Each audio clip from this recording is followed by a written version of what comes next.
So in this video we will be learning about the anatomy of the leaves. So in the last 19 years this question is asked only 2 times, so this is not much important. The most important one is the dicot and monocot stem, and then comes the secondary growth. About the secondary growth we will be learning in the last part of this plant physiology or plant anatomy, which will be coming soon. But right now we will be learning about the anatomy of the leaves. So depending upon the internal structure, leaves are of 2 types, but before that we'll be learning one more thing, that as we did in the stem and root, we divided the tissue system into epidermal, into ground, and into vascular, the tissue system. So in this also we'll be learning this system wise, the 3 system we'll be learning. But remember that in leaves there is no cortex, there is no pith, there is no hypodermis, and no pericycle, nothing in ground tissue. Only one type of cell is there in ground tissue, which is known as mesophyll cells, or mesophyll tissues we can call it. So epidermis same and vascular bundle same, but the ground tissue only there will be mesophyll tissues. So while writing also we'll only write about these 3 topics. First we'll write about epidermis, then we'll write about the mesophyll tissue, and then we'll write about the vascular bundles. So these are the 3 tissue systems in the leaf. Now depending upon the mesophyll tissue, the type of mesophyll tissues, the leaf are of 2 types. They are dorsiventral and isobilateral. Mesophyll tissues can be further differentiated into palisade and spongy. Basically mesophyll tissues are parenchymatous cells. So it can be palisade parenchyma and it can be spongy parenchyma. If this differentiation is there, then the leaf is known as dorsiventral. If this differentiation is not there, only a single type of cells or just mesophyll tissue or just the parenchymatous cells are present, no differentiation, then that is known as isobilateral leaves. While drawing the structure you will understand what kind of cells are palisade and what kind of cells are spongy. So the cells, the mesophyll tissues which are differentiated, they are known as dorsiventral. Now dorsiventral, they are present in dicot. The trick to remember is D and D are similar. So dorsiventral is present in dicot. If there is no differentiation, then it is present in monocot, which is known as isobilateral. So these are the 2 types of leaves we'll be learning about.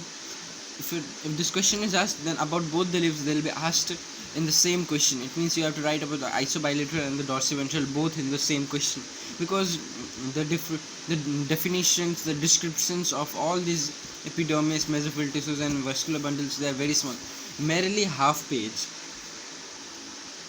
So we'll begin from the dorsiventral leaves.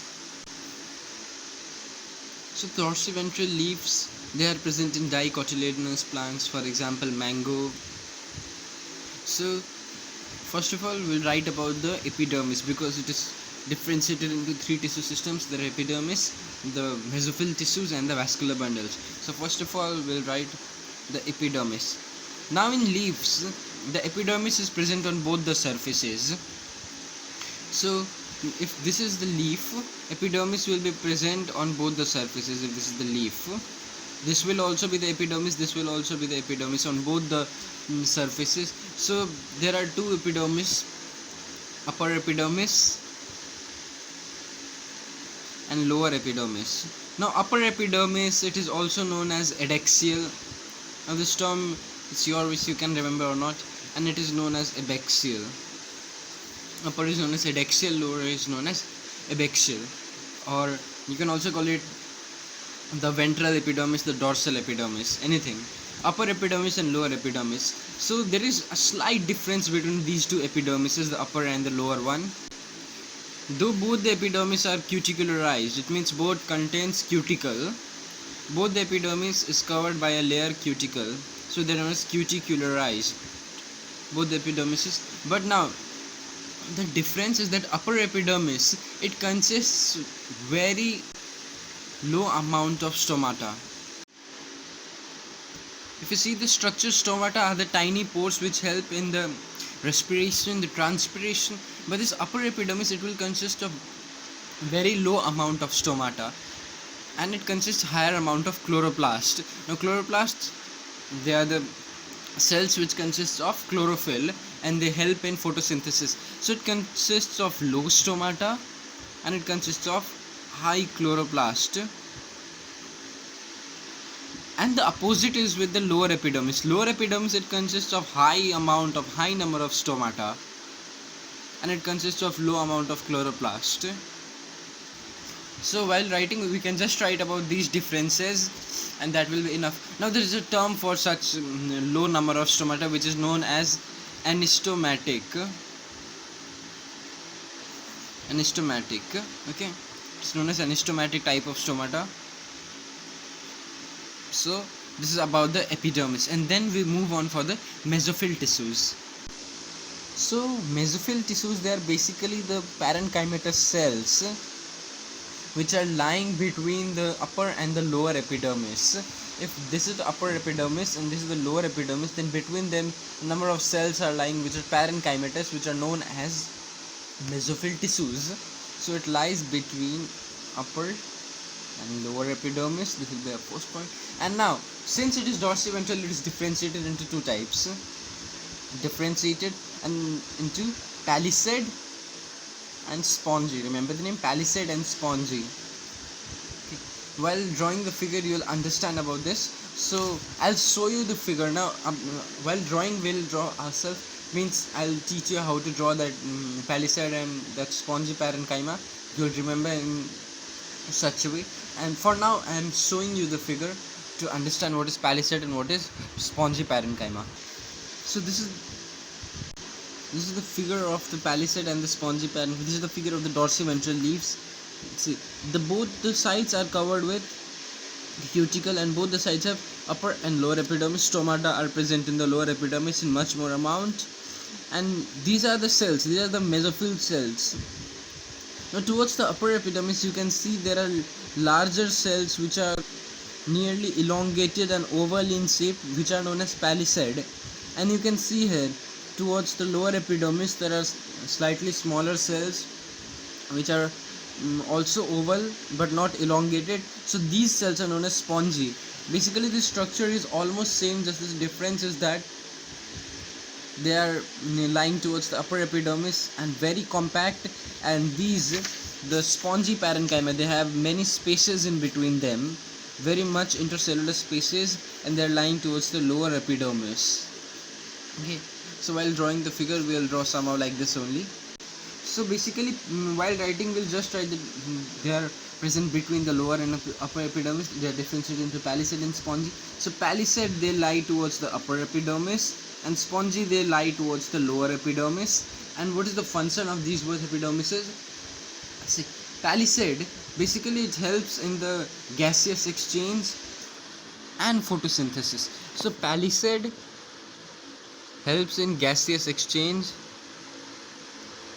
and photosynthesis. Now spongy parenchyma, it also helps in gaseous exchange and photosynthesis, but it also helps in transpiration. So it has some extra work which is transpiration.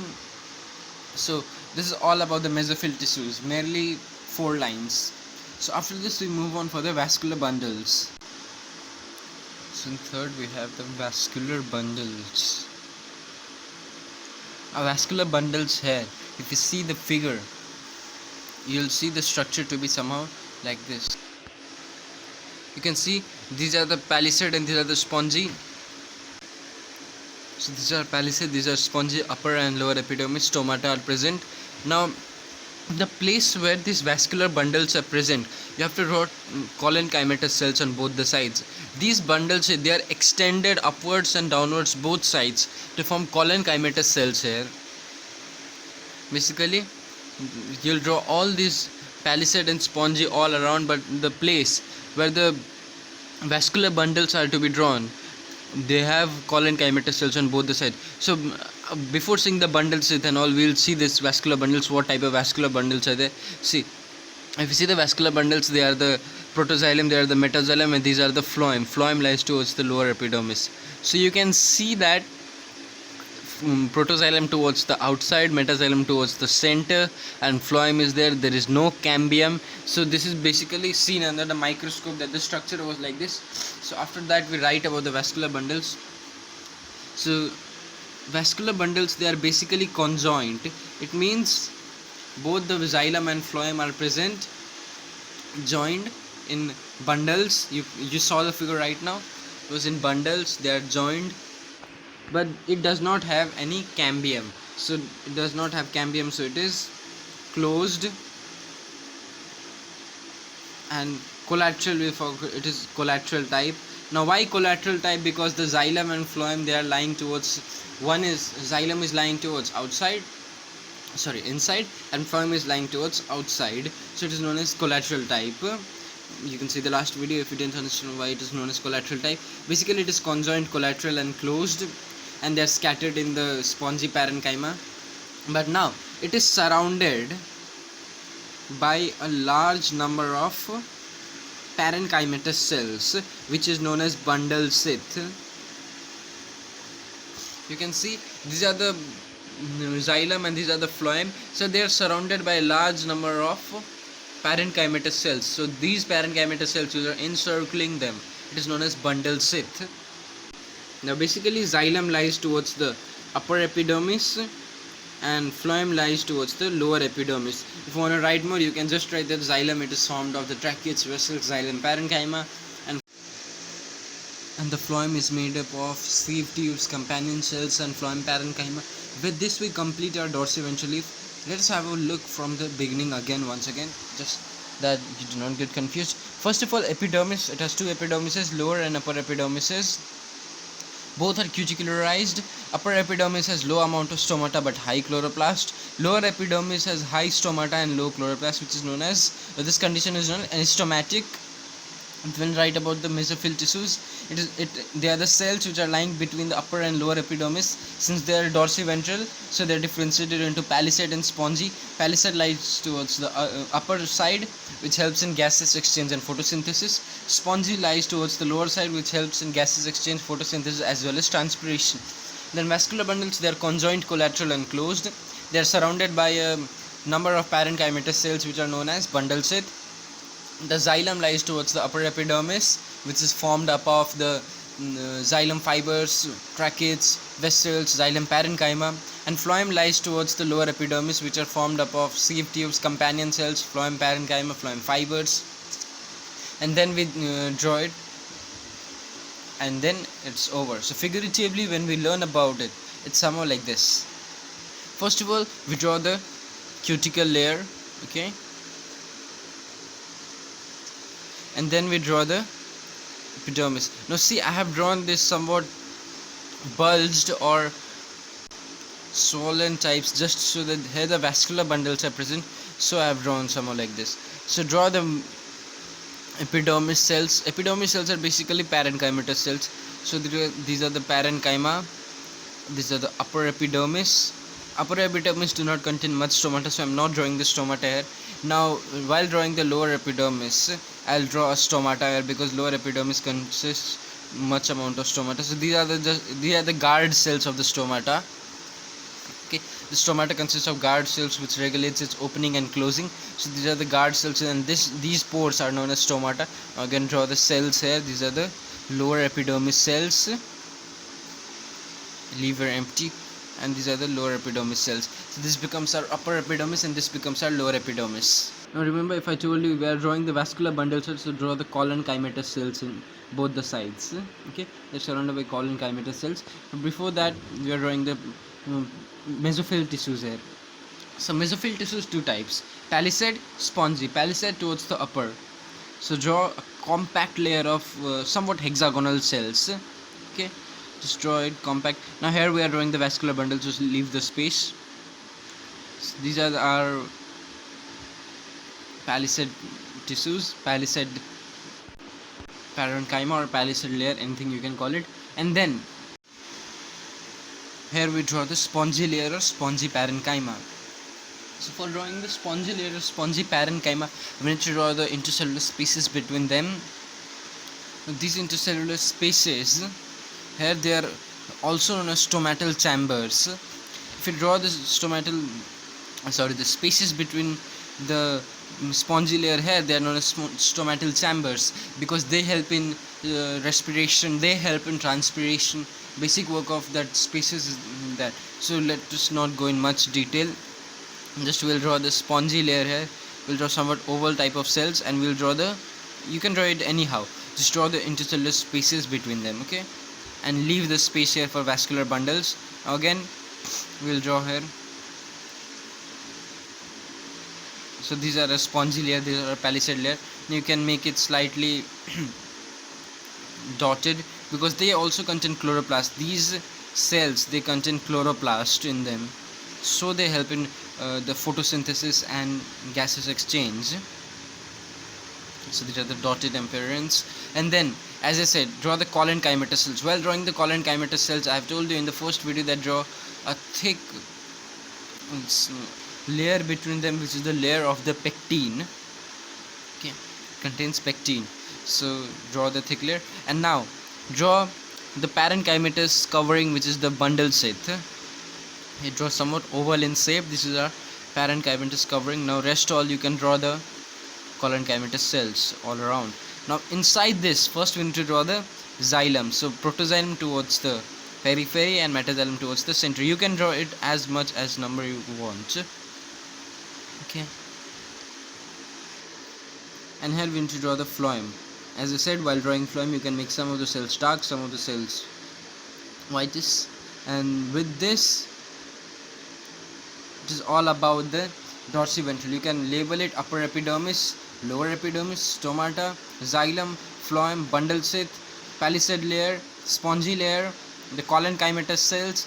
You can even name stomatal chamber, cuticle, and this is all about the dorsiventral leaf. And yeah, these vascular bundles, like one vascular bundle is present, another can lie here, the third one can lie here. It means they're freely scattered in the entire spongy parenchyma. Anywhere they're freely scattered, and in isobilateral they are not freely scattered. We'll learn about the isobilateral leaf. So we are going on for the isobilateral leaf.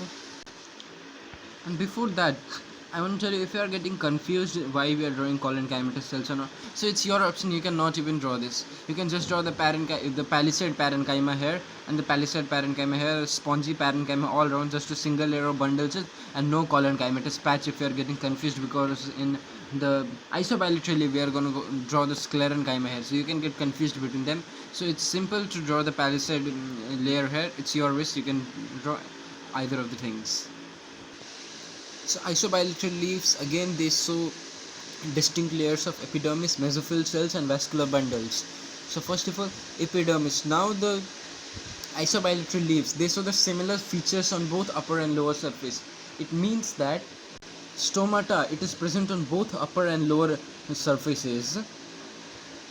The upper, it is differentiated into upper and lower epidermis, and stomata is present on both the epidermises, and this condition is known as amphistomatic.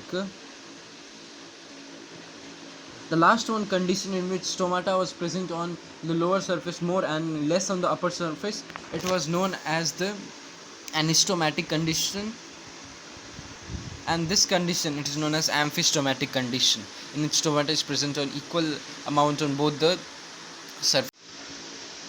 And so such leaves are also known as unifacial leaves, because unifacial you have been knowing from the name now why it is known as unifacial. Both have similar amount of stomata, but this is not the only twist. Far from the dicotyledonous, there is one more twist which is very much different from the dicotyledonous, and it is even one of the distinction features. It consists of some cells known as bulliform cells. Now what is bulliform cells? Now in the upper epidermis, remember, not in lower one, in upper epidermis, some of the cells, some particular cells in some regions, I mean 2 or 3 cells it may be, they are less cuticularized, okay, less cuticularized, and they are larger in size, and they are somewhat lens shaped. Now what is lens shaped? This is the lens shaped cells, okay. So they are less cuticularized, larger in size and lens shaped, and these cells are known as bulliform cells. Now in diagram how it is shown, bulliform cells, you can even call it motor cells.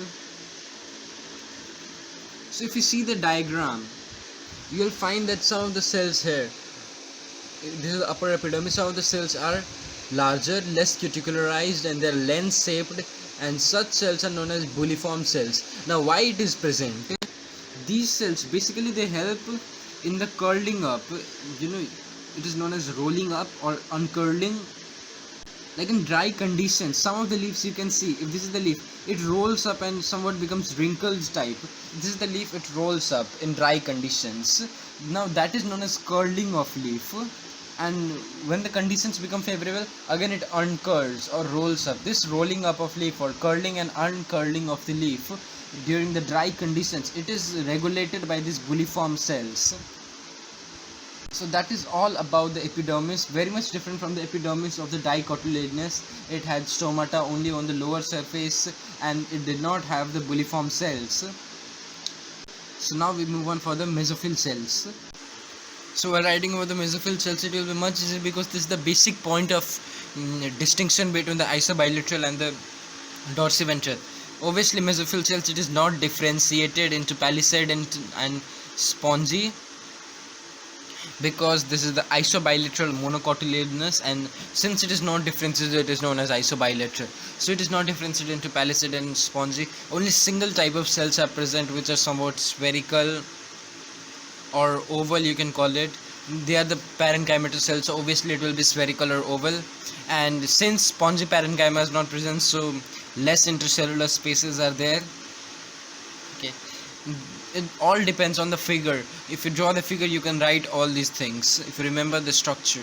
So this will be very less while writing about the mesophyll cells. So you can write even one more thing, that in the midvein region the mesophyll cells are not present. Now what that means is, while drawing the figure, we draw that vascular bundles, and above and below the vascular bundles we do not draw the mesophyll cells, we draw the sclerenchymatous patch. So that is known as midvein region. In that midvein region the mesophyll cells are not present, so not present in midvein region, since the sclerenchyma, it extends between them. Now this point is optional, you can write or not. If you remember, you will write.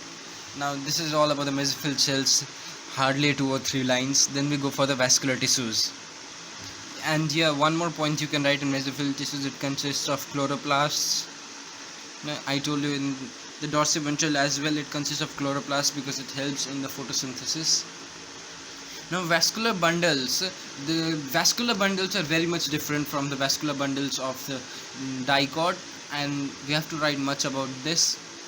So first of all, the first difference is that vascular bundles, they are of two types here. They are small, which are appendant, and larger, which are between those smaller. If you draw the figure, you will find that if this is the upper and lower, you will find that very large vascular bundles are present, and then very small vascular bundles are there, and again large and again small. So this smaller one are abundant, and this large one, it lies between the smaller vascular bundles.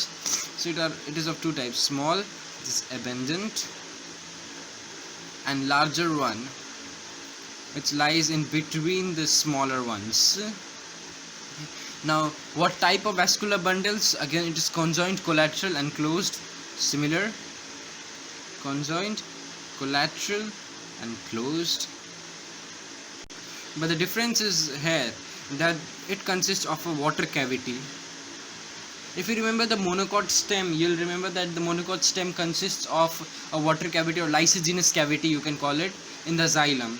Now this monocot leaf, it also consists of water cavity. So it is a trick to remember monocot stem and leaves both consist of the lysogenous cavity or water cavity in the xylem. So xylem again lies towards the upper epidermis and phloem lies towards the lower epidermis. They are surrounded by a layer of parenchymatous cells known as bundle sheath. And now one more thing, the difference from the dicot is that the bundle sheath, it extends towards the upper and the lower epidermis, forming sclerenchymatous cells. It means sclerenchymatous cells may be present on both the sides of the large bundles, not in smaller bundles. In these large bundles, on both the sides, if this is the bundle sheath, on both the sides the sclerenchymatous patches are present, and it is present in the large bundles. In small bundles, it may or may not be present. Even in this dicot, these sclerenchymatous cells may or may not be present, but this is obvious that in the larger bundles of this monocotyledonous leaves, this sclerenchymatous patch is obviously present on both the sides. Now further you can write that the protoxylem it is differentiated. Protoxylem lies towards the upper epidermis and metaxylem towards the lower epidermis. So xylem is made up of tracheids, vessels, and parenchyma, and then fibers. Phloem is also made up of parenchyma, fibers, companion cells, sieve tubes. That is all about the xylem and phloem. But the thing you need to write about this vascular bundles, the most important one, is about the smaller and larger, about this water cavity, about the sclerenchymatous cells which are present on both sides of the bundle sheath. So with this we complete, and again I'll tell you from the beginning.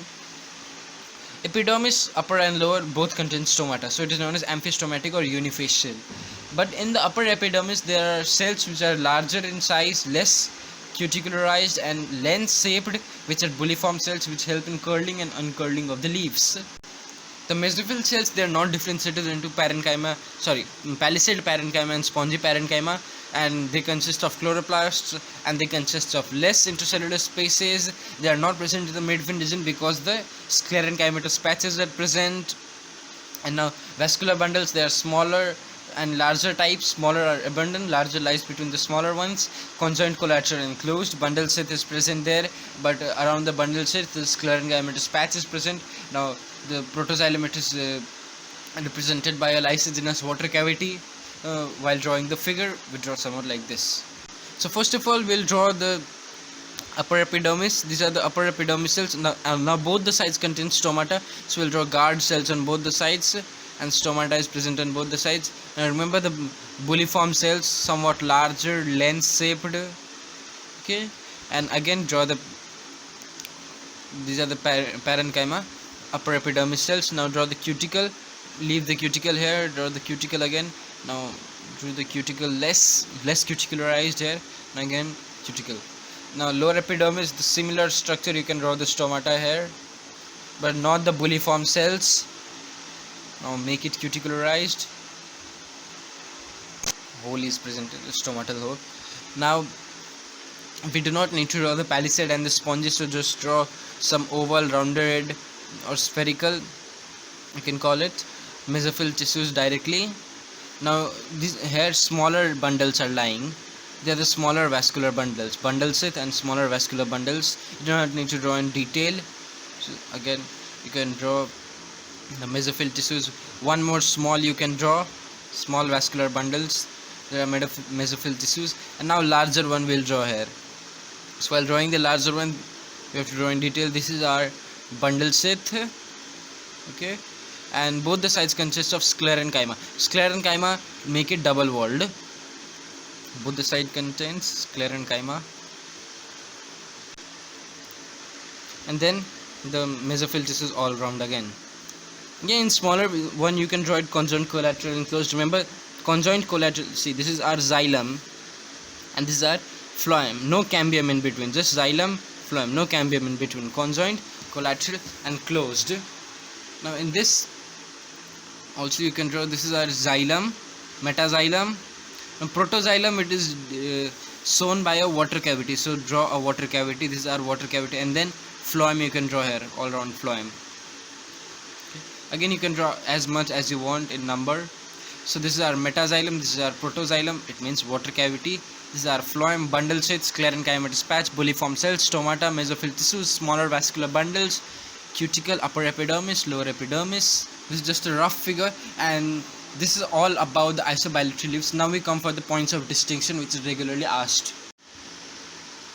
So let us start from the beginning. First of all, the epidermis comes. So in epidermis you have the difference of the bulliform cells first of all.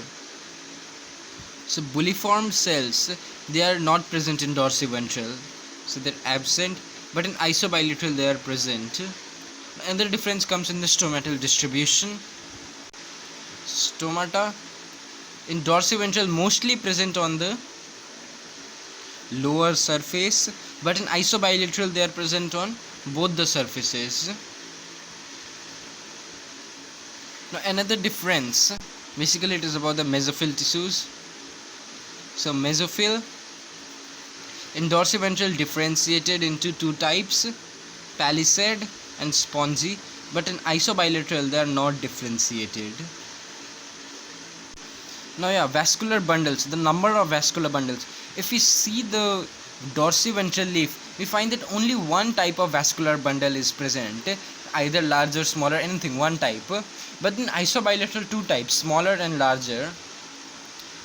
So two types are present, smaller and larger.